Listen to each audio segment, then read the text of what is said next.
Hello, everybody. Starting to get packed out here today. Good to see y'all. We'll get started here in about 2 minutes or so. Like I said, if you know, my name's Robert, but I generally like to give people a couple of moments to kind of pile in because there's a wait. There's like a latency with kind of getting in here, connecting to audio and all that stuff. So, um, relatively full house today. We're going to be doing some brainstorming, some problem solving, a little bit of learning, maybe a little bit of luncheon on your depart. Um, but yeah, we'll get started here in just a few moments.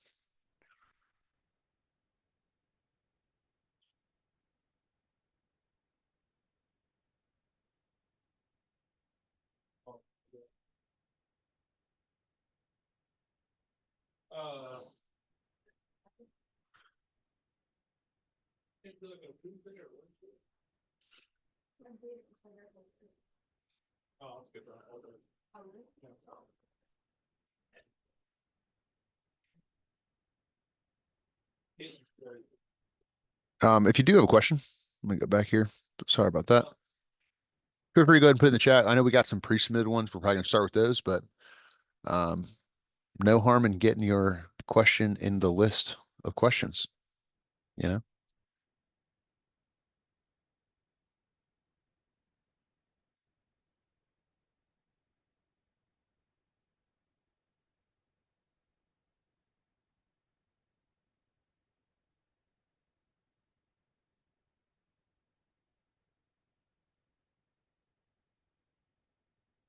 Should questions go in the chat? Yeah, questions can go in chat or QA, either or. Both those spots are totally fine with us. Totally fine with us.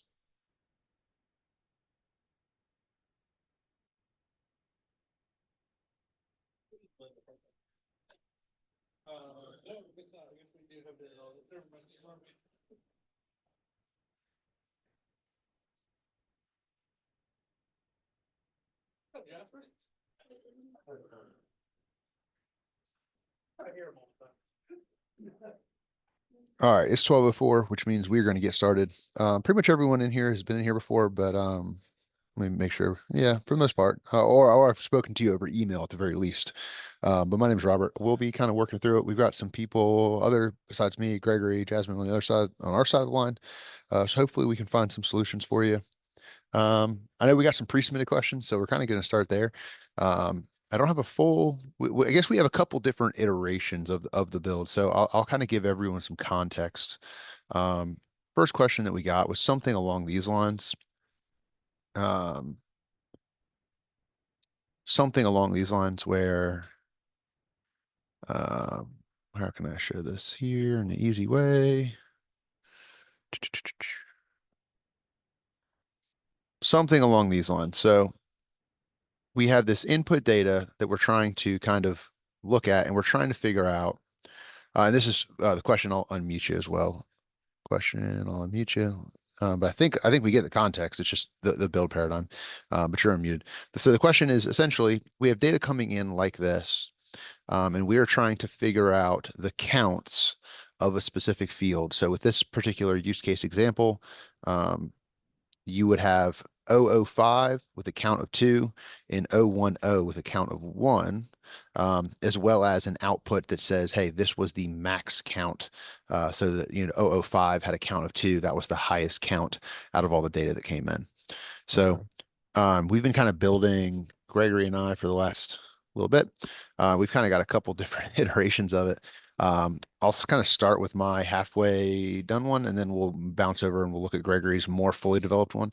Um, but so when I was first thinking about this, and Gregory kind of had the better idea here, I was thinking some type of fetch entities logic where you're iterating through and adding items to list, but that can get kind of um, large really quick. And I think his flow kind of works your way through that.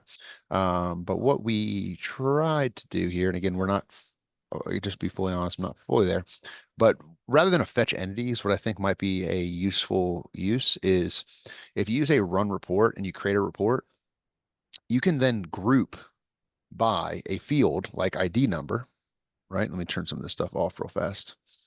Um, and add a subtotal. So let me clear this one. So by default, it will look something like this. If you make a report based on the structure, and this is just the data that I got kind of sent through, the ID numbers and the typing.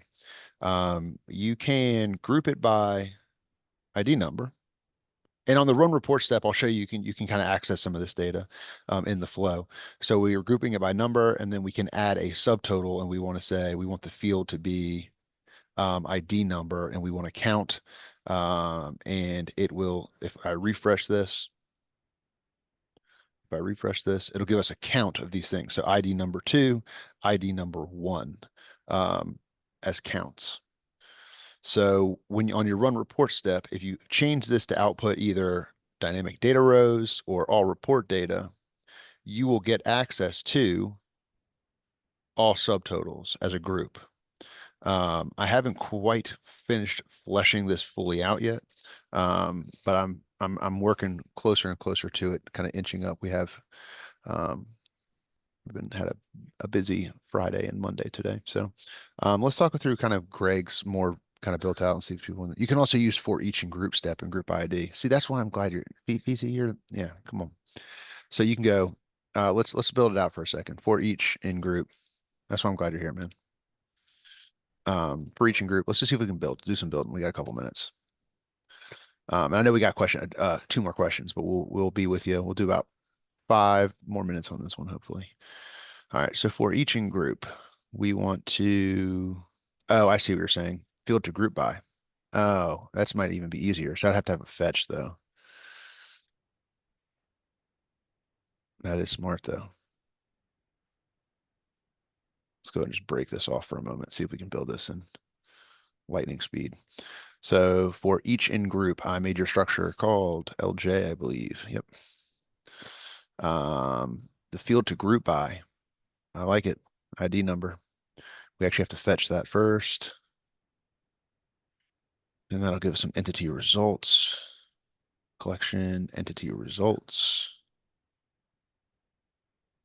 All right, let's just send this here for a moment. We'll move this way over here. I'm big on testing as we kind of build here. Okay, so for each in group, on the first execution, we are getting 10 H3. I really like this so far, VT. And that's like one of those things I should have known off the top of my head. I should have thought about. Next group, 005. Okay, so that grouping is significantly easier than my run report step. That's why I'm glad we have some people in here like Vitali. Okay, so for each in group, each grouping.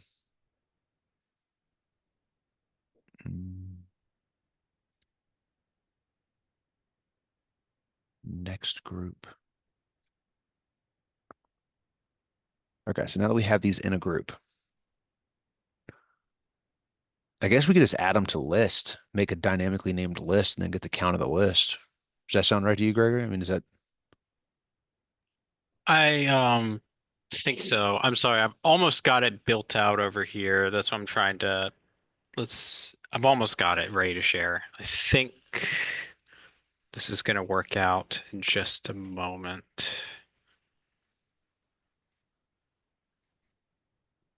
Let's see here.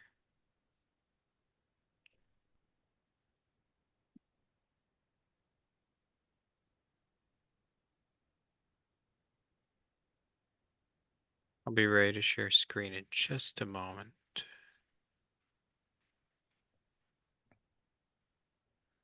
Oh, I see what I did wrong. create Uh, data type? I almost, Yeah.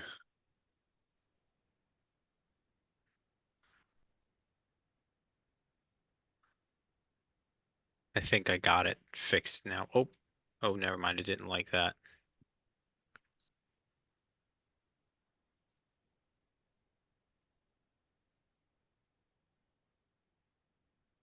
Got it.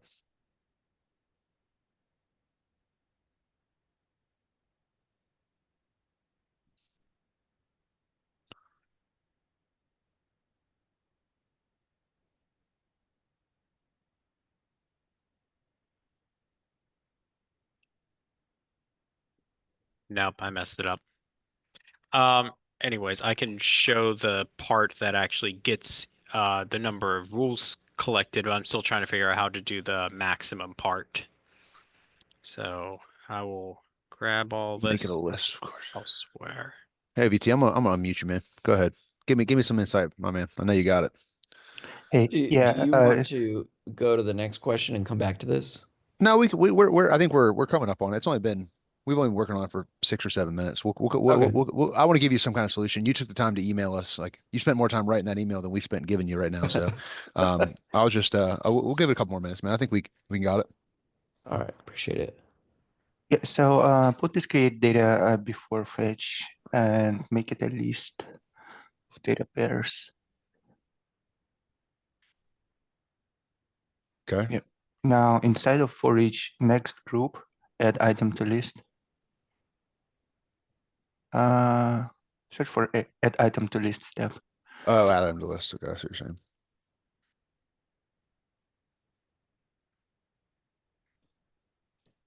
Yep. So Would it list be will items plural or item? Because we're getting no multiple. just no Okay. just item. Okay. So a list would be your data pair list that you created in create data. Yeah, this one. Okay. A new item build data. Name would be each group ID. Where's my item? And entity. Oh, I don't know. Click on for each group in group. Oh, each Yeah. group in What do I got to name it? Just item. whatever you want.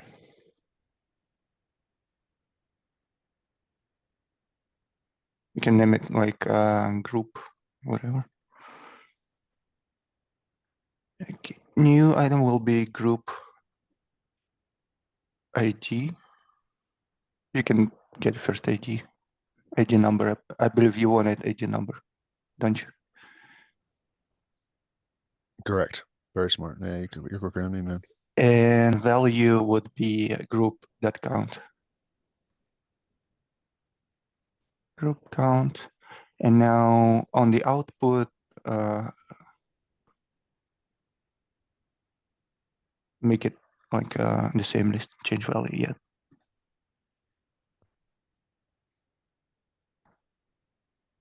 But wouldn't that change it every single time it iterates through it?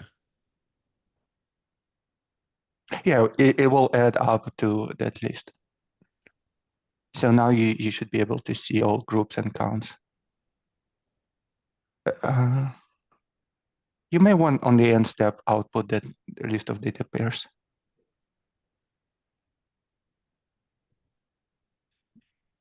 Mhm.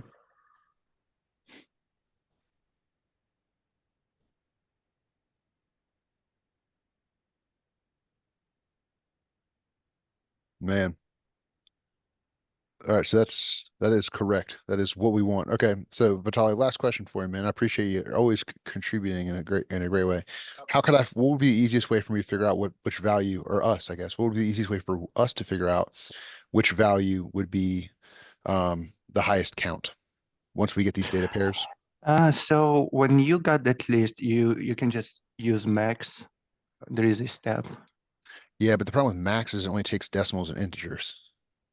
That's Doesn't take fine. strings. Well, you have count as a integer.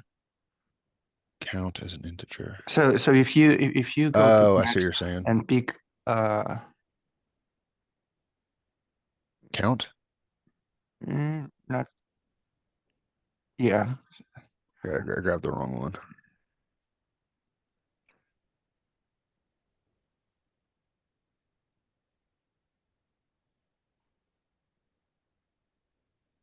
List of double selected path is not valid. It wants a list of the different items.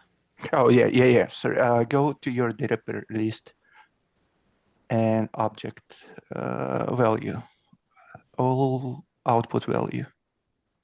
Yeah, that's fine. That should work because you know that's integer.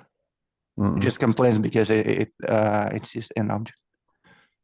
If you debug, it will give you max.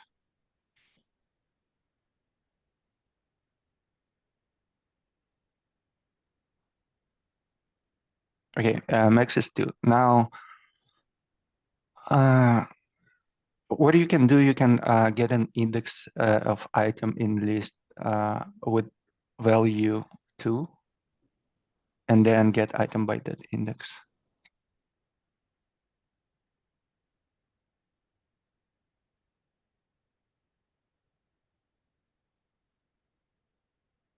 So first you need to know what's the index of that item. So get index of item in list, and then using that index, get item by index.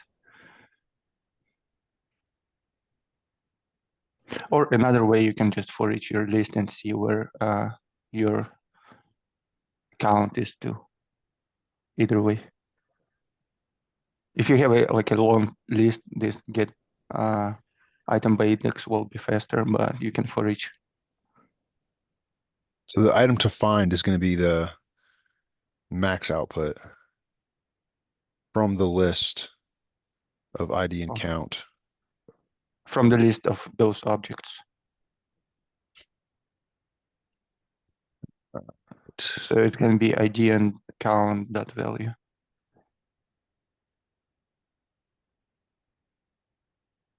And then from here, item to find is what, the max output? Yeah. And it's gonna yell at us, no? Okay. No, we're outputting an index. So we need to find that. In your data pairs, get item by index in your ID and count.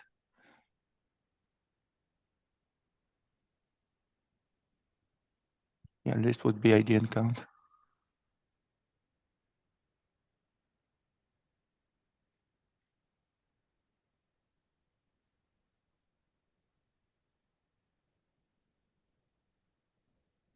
Okay, let's see how this goes. Mm-mm. Didn't like that. What was the input? Outside the bounds or something like that.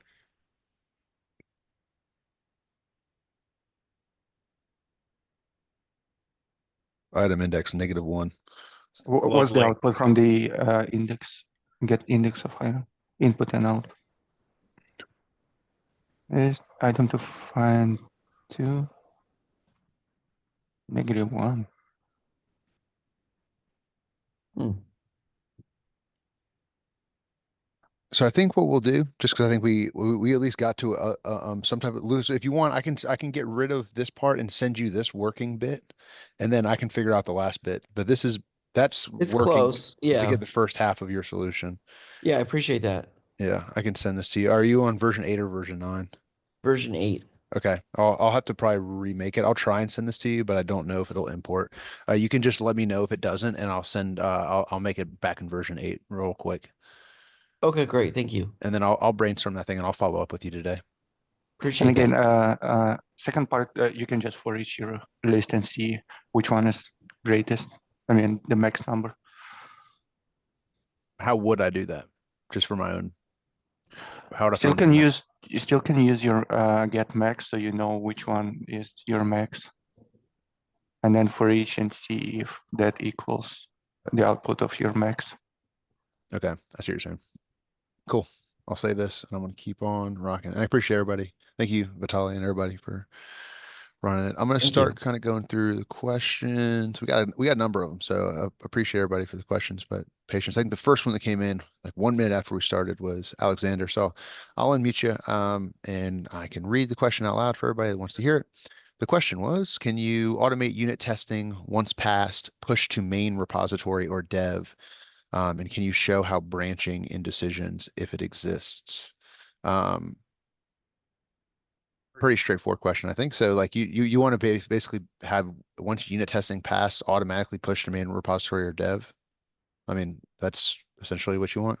Like all unit tests pass push.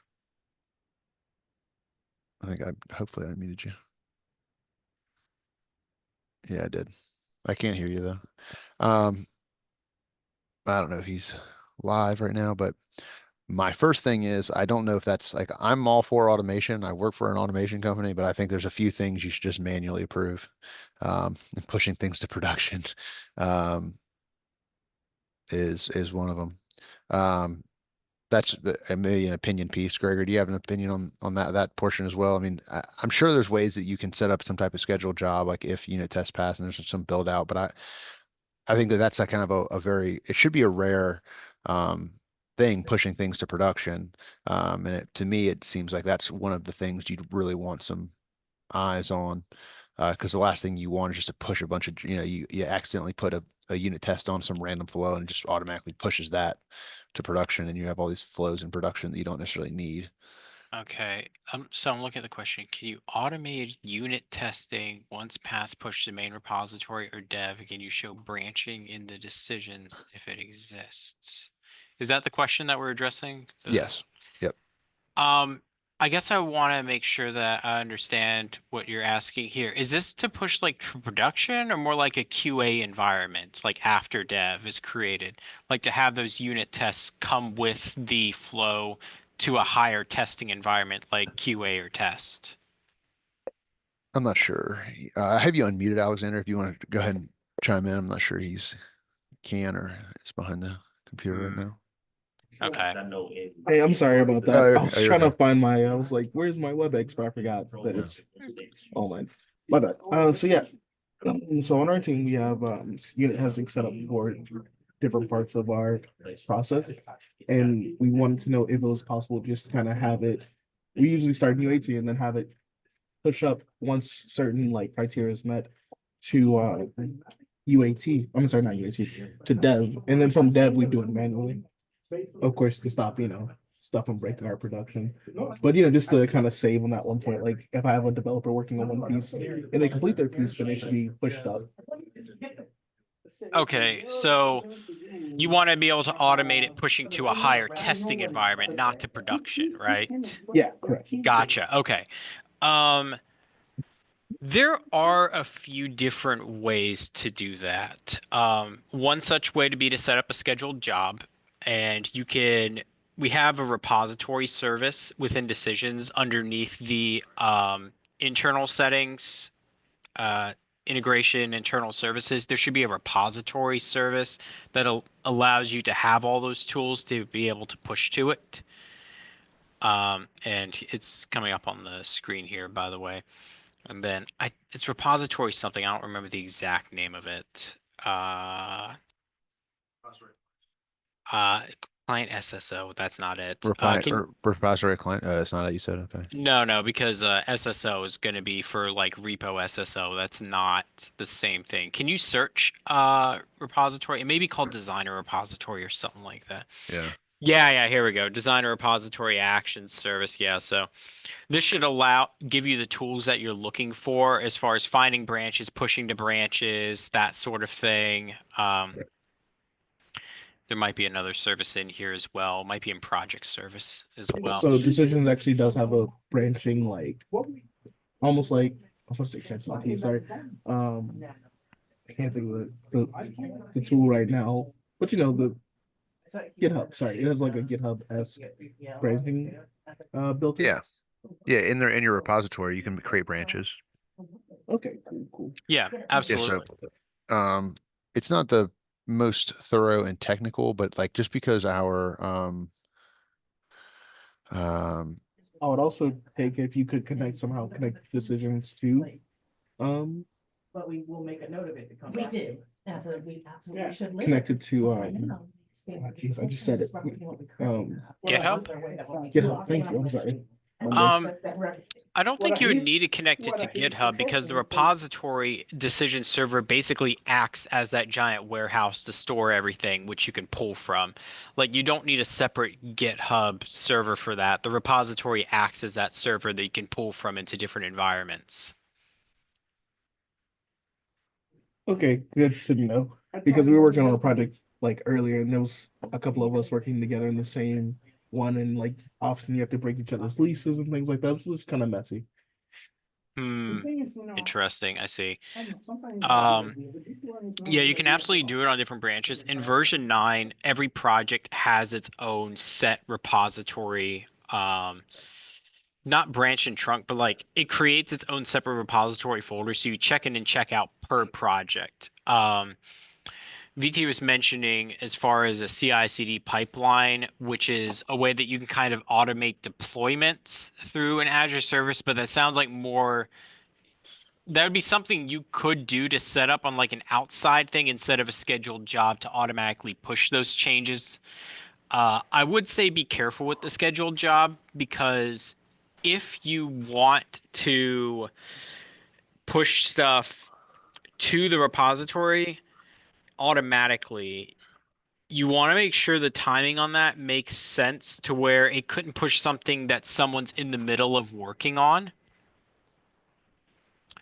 If you want like stuff sent to the higher environment that also is not up to date, it's it's just something you need to kind of figure out what your requirements are and understand how you should be pushing that. But you have the tools in decisions to automate those pushes to the repository.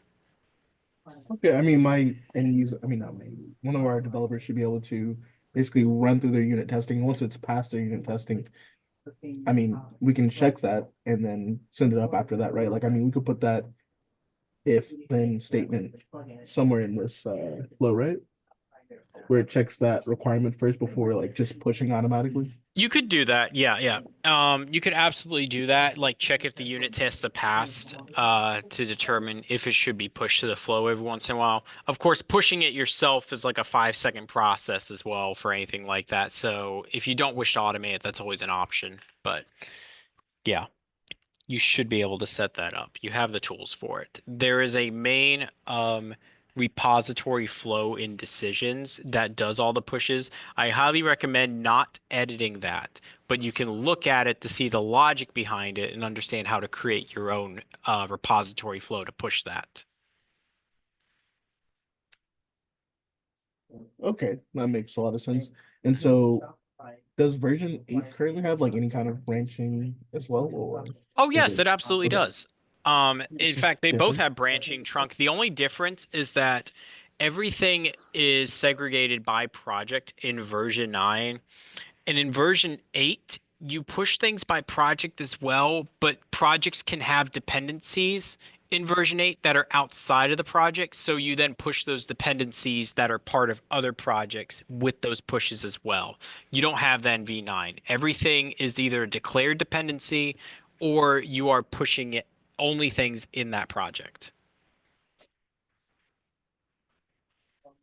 Okay, thank you. I appreciate that.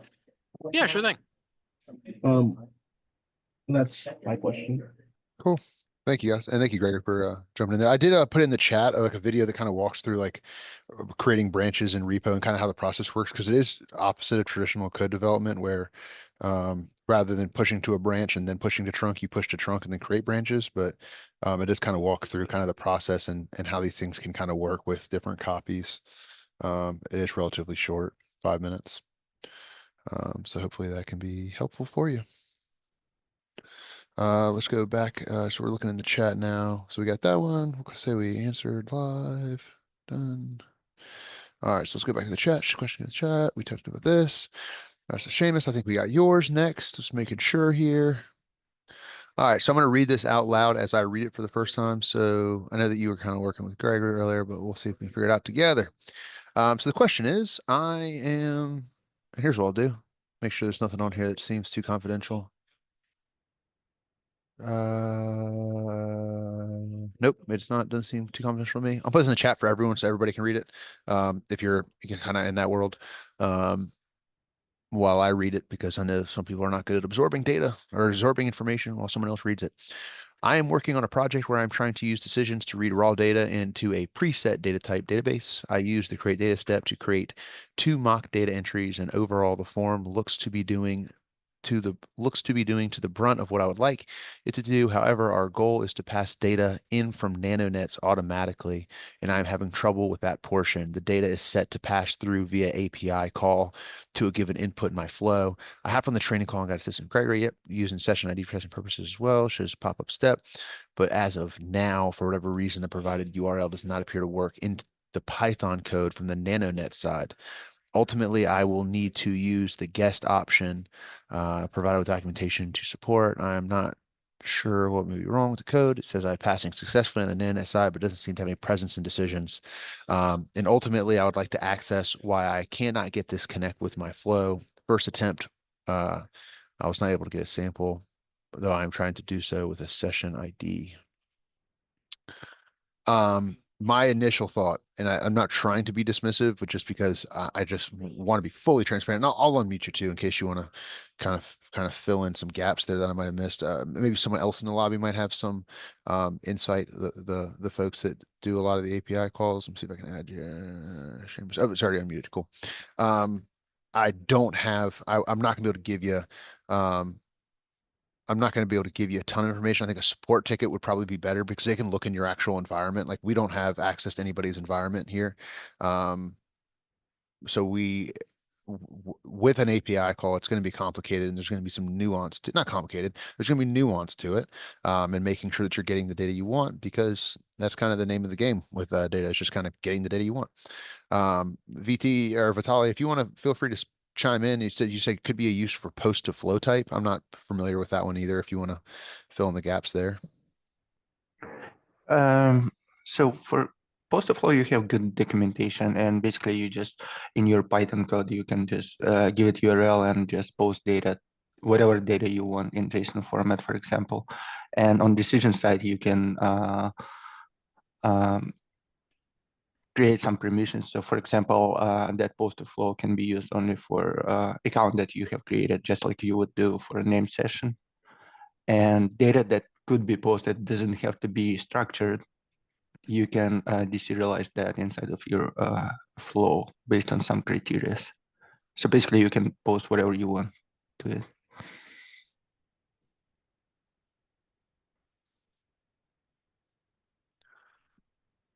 Post to flow type. I'm trying to read up the documentation myself here.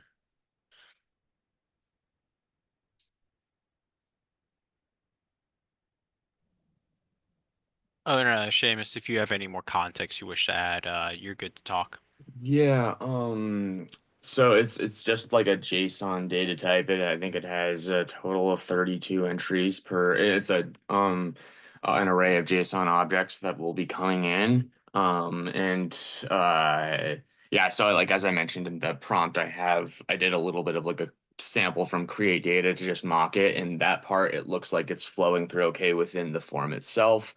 Um, but yeah, it's like a JSON data type. I think it should be able to pass in as just a string. It seems like to get it in, that might be the easiest way to do it, and then convert it through the JSON deserializer to the data type that I had created to accommodate.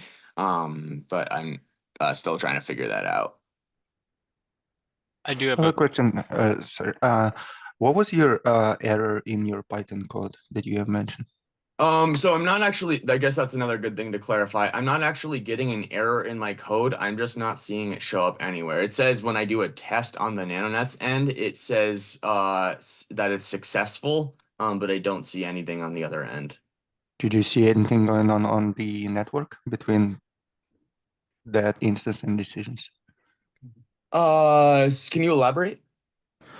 So when you send that request from your Python code, do you see it going over the network? Maybe you have network issues communicating between that thing where your Python code is running and decisions. Okay, I'm running it again and I am getting an error now. I'm not sure what's different. In terms of net like connectivity, I don't think there's any issue. It seems to be operating fine, but I don't know how to say either way for sure. what kind of error are you getting if it's not too private to share?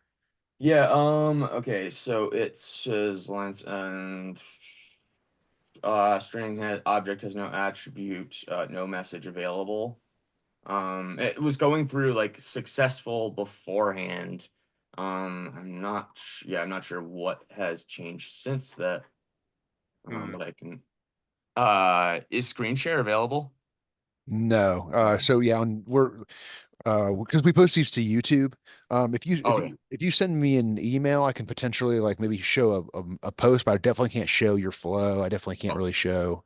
I can show an error message, but I can't show a flow or anything that might compromise user data. It's just we're pretty um firm in that. I can't look at customers' flows or data, so I'm not even allowed to. understood. Yeah.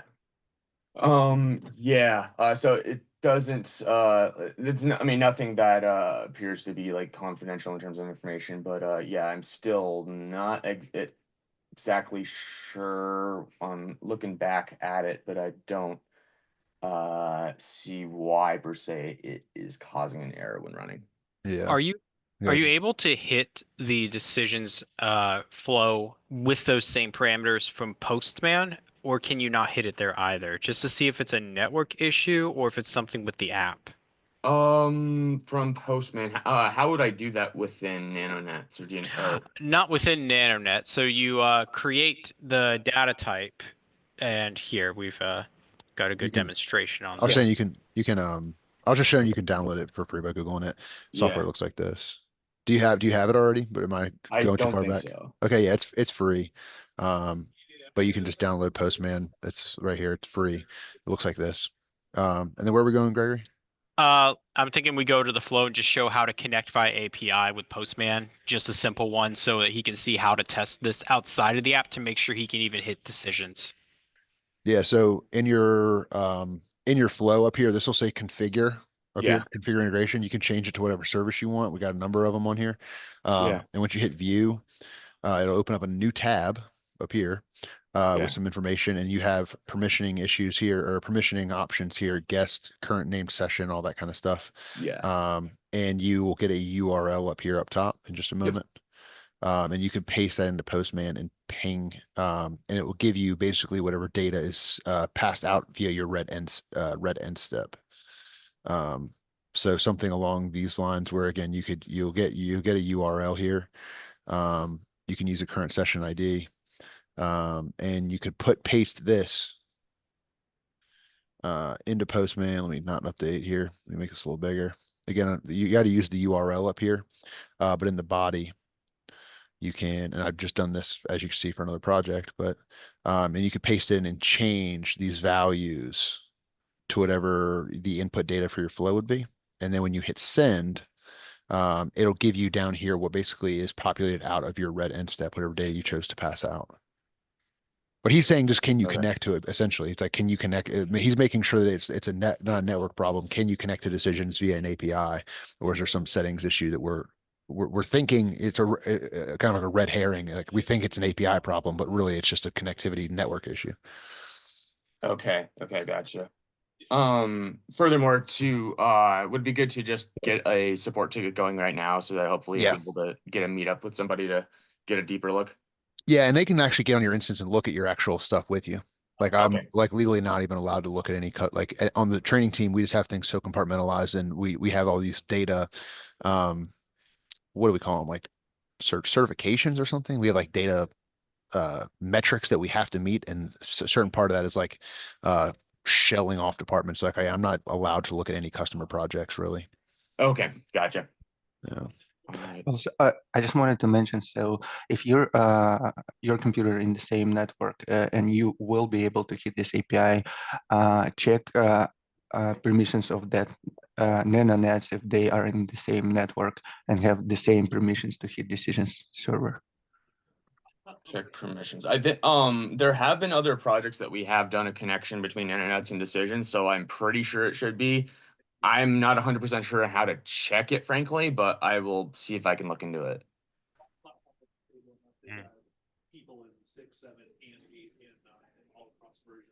All right.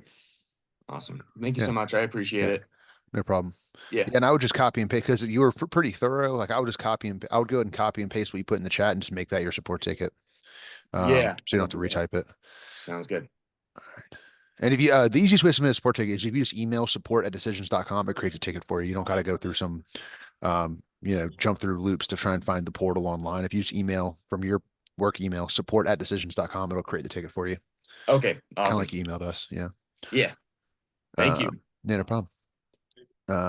Okay, I think we're caught up on that portion as far as I can tell. If somebody put something in the chat and has been waiting for the question to be answered and I didn't see it, let me know and I'll triple look here. But the chat has been pretty busy on our end, like hosts and panelists, so I might have missed something, but feel free to kind of post some of that stuff in there if you have it.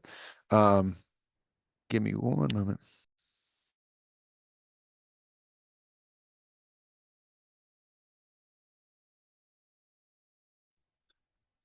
Cool. Right on. Right on, right on. Yeah, so we're at 12:42. I think we did a good 45 minutes. We answered a ton of questions. What I think I'll do is I'm gonna maybe take this offline, and try and get this email back out to Lucas or Luke. And I'll try and just get this sent out as fast as I can. So I might go ahead and just end the session because we did do a good 40-minute run. But if anyone has a question, please stop me. And let's talk because I'm trying to do some learning. I've learned a lot today already, just working with Vitali and all the API stuff. That's maybe little gaps in my understanding of stuff, but we'll give it like a 5 Mississippi. And if no one has a question, we'll end it. And we'll see you guys tomorrow. I think Jeremy is hosting tomorrow, who's one of the smartest people I know. So, all right, we're going to end it. And Lucas, I'll send you an email here in about 10 minutes or so. Thank you Robert, guys all very much. Yeah, so go ahead. yeah, I do have one cool thing that a lot of Sure. people require. It doesn't require like a custom code, but Mm-hmm. converting JSON to XML is useful when you would like to query a JSON object, and XML has that stuff, cool stuff, that XSLT. So you can. Yeah, what's the step? There is no step, so Oh, okay. you have to create a flow, but there is a method exposed somewhere that you can use. I believe the name is deserialize X node.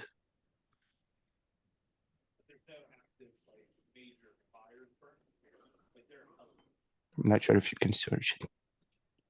What's the name of the step? Deserialize X node. Nope. Yeah, because it's in .NET libraries. Yeah.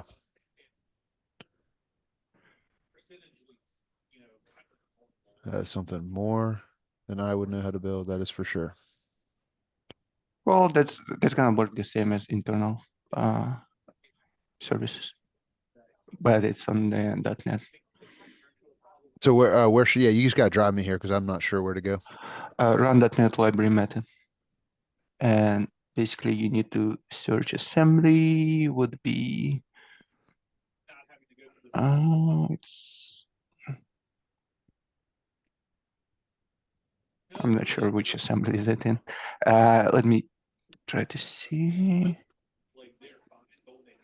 Deserialize X node. It's probably on your.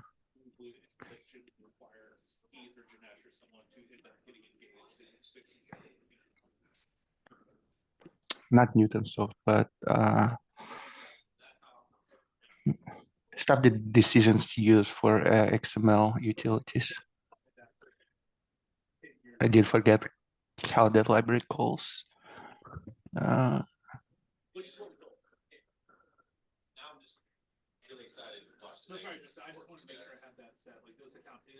It's not XML. It calls something like. You said it's not under Newtonsoft? Maybe it could be on the Newtonsoft. Try Newtonsoft and see XML node. Deserialize XML node. That's a serializer. Nah, that just creates a serializer. Yeah, we're speaking in a whole nother language.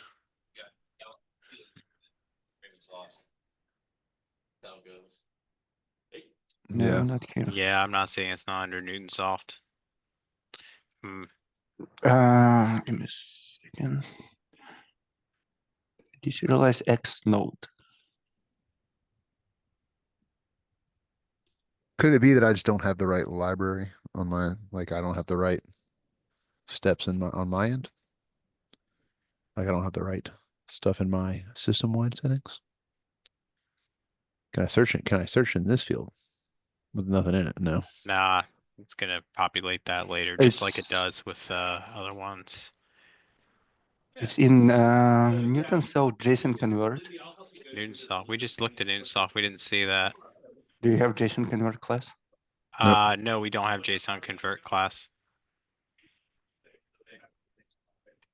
Might need to be manually added to the assemblies first in order to get that. I moved from 8 to 9 and it's still there.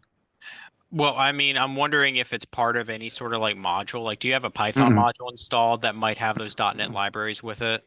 Nope. I just got it from Newton South library. Interesting. Okay. I'm not sure why it doesn't show up on our 9.3 or 9.4 install right now. Can you go to Newton South JSON? The second one?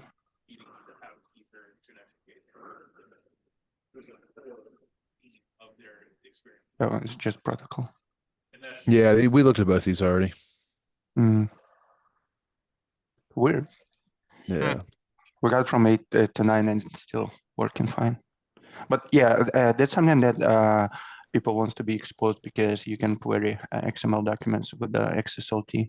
Oh, that's pretty cool. XPath query. That's pretty neat. So you don't have to parse that and then for each some elements and do all that. You can just query. Right. I gotcha. Cool. Cool beans. Yeah. Not Yeah, sure thank why you, the man. library doesn't show up, but I mean, if it does, worth a try. All right, everybody. We're gonna go ahead and run it down. We'll take a look at some of that stuff, try and get back to Lucas. Appreciate everybody for joining. See you guys tomorrow. Yep. Thanks a lot. Thank you all.